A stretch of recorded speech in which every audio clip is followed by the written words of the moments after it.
Welcome to the latest episode of Beatin' and Bangin'. I'm your host, Kyle Dalton.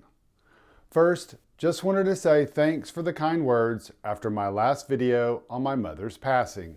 It's very much appreciated. And now, a quick update on my writing and job situation. As I also mentioned in the last video, I was laid off from my previous employer of almost 4 years. I'm happy to report you can now find my stories on NASCAR at heavy.com. Great site with a lot of great writers on all sports, so go check it out. Now, on to our first story. Just a few days before Christmas, and we've learned Kevin Harvick has been playing the role of Santa Claus lately. The former Stewart-Haas racing driver concluded his Hall of Fame-worthy NASCAR career last month in Phoenix.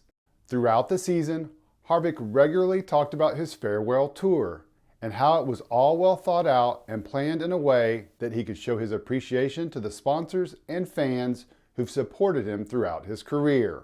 Well, this week we learned that he's showing his appreciation to a few other special people in his career and done so, as you would expect of Harvick, in a first-class way.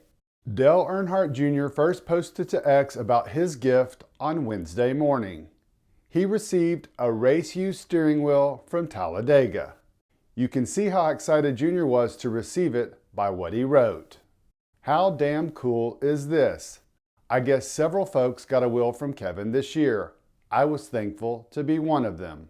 Harvick's longtime crew chief, Rodney Childers, responded to Earnhardt's post and revealed he was also the recipient of a race-used wheel and provided details on the backstory and how Max Pappas's company provided Harvick with a new wheel for each race.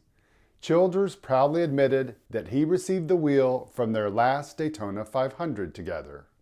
Later in the day, Tony Stewart also revealed he was on Santa Harvick's list. However, he didn't receive a steering wheel, but a helmet.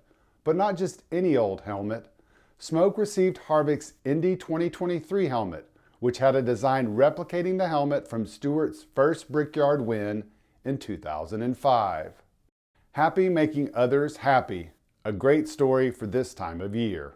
Moving on to our next story, and it's an interesting one that started when SiriusXM NASCAR Radio's Pete Pistone posted on X how Cup and Xfinity Series teams are having a tough time filling positions internally, with burnout becoming a bigger challenge due to the length of the NASCAR season. Pistone also said even one principal believes it's reached the level where some drivers don't want to commit to a full season. While, as Pistone mentioned, it's just one principal, there have been rumblings in the garage for the last several years, with drivers suggesting that the season is too long. The sport's most popular driver, Chase Elliott, shared his thoughts on X in 2022 when the 2023 Cup Series schedule was released. Less equals more, he wrote. I like night races, too. Elliott expanded on his thoughts a couple of days later when meeting with the media before the race at Bristol. Yeah, I mean, 36, 45, 50. I mean, I don't think it matters how many races we have, but I don't see any reason in competing against NFL football when that starts. My opinion, that's not a battle we're ever going to win. So, I think we should be smart about that. The TV ratings have annually taken a hit when football kicks off. Elliott's argument is a good one, and it would kill two birds with one stone. If the season ended in, say, August, it would more than likely improve the ratings and allow the drivers and teams at least a couple of more months off. Will it happen? Maybe.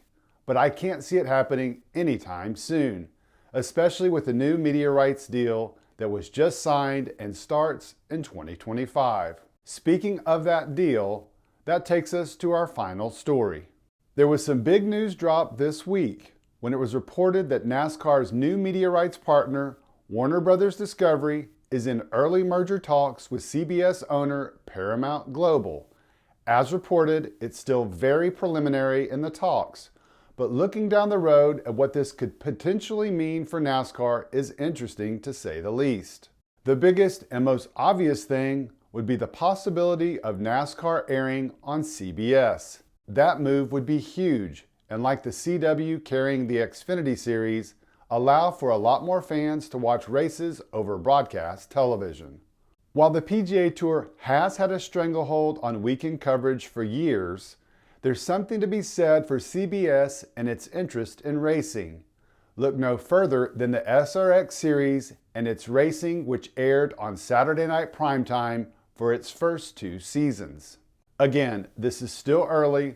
The deal may never even happen, but if it does, and CBS becomes a player, it could be a big plus for more NASCAR fans getting access to the broadcast. And that's a good thing. What are your thoughts on potentially having NASCAR aired on CBS? And what would you think about NASCAR reducing the schedule as has been tossed around for the last couple of years? Let me know in the comments section. And one final piece of business. I'm happy to announce in 2024 we will start sending out a weekly email newsletter called This Week in NASCAR. For those who sign up at beatingandbanging.com, you'll receive an email that features blurbs recapping the big news stories from the previous week. Plus, it'll include a schedule for the upcoming races that weekend. That's it. Sweet and simple.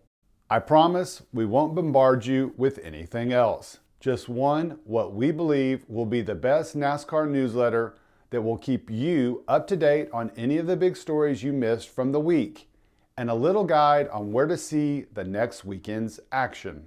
All right, guys, that's it for this episode. Thanks as always for checking it out. And a quick reminder, if you want to see articles on the stories I discuss on the channel, check out my written work at heavy.com and sign up for our email newsletter at beatingandbanging.com. Wishing you all a Merry Christmas and a Happy New Year. We'll see you in 2024.